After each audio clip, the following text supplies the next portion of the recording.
How to verify PhilHealth account via eGovPH app. In this video, I'm gonna guide fully set up how it works. Make it sure na meron ka ng eGovPH app na naka-download sa inyong cellphone.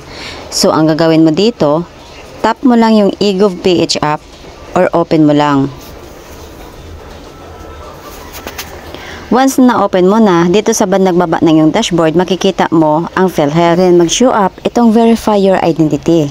So tap mo lang yung verify now. And then sa part naman na to, ay nakalagay dyan, identity verification. So itong identity verification, it's about yourself. So ilalagay mo lang lahat ng details na hinihingi ni PhilHealth. So kung tama naman, make it sure na na-review mo ng maigi.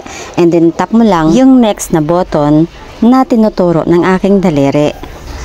At sa my part naman na ito yung signature or identity signature. Ayan guys, so kung ano yung mga ginamit nyo sa inyong ID, make it sure na yun din yung i-apply nyo dito sa signature. And then, once na i-apply nyo na, ayan, take a selfie naman. So, picture nyo naman yung kukunin. Ayan, sundan nyo lang yung guide. Tap next. At dito naman, itapat nyo yung bilog sa inyong mukha.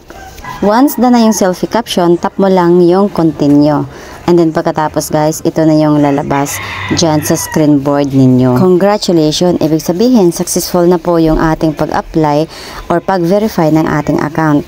Nakatulong ba sa'yo ang tutorial na to? Of course, kung oo, please don't forget to hit like, subscribe, and share sa ating video. Bye!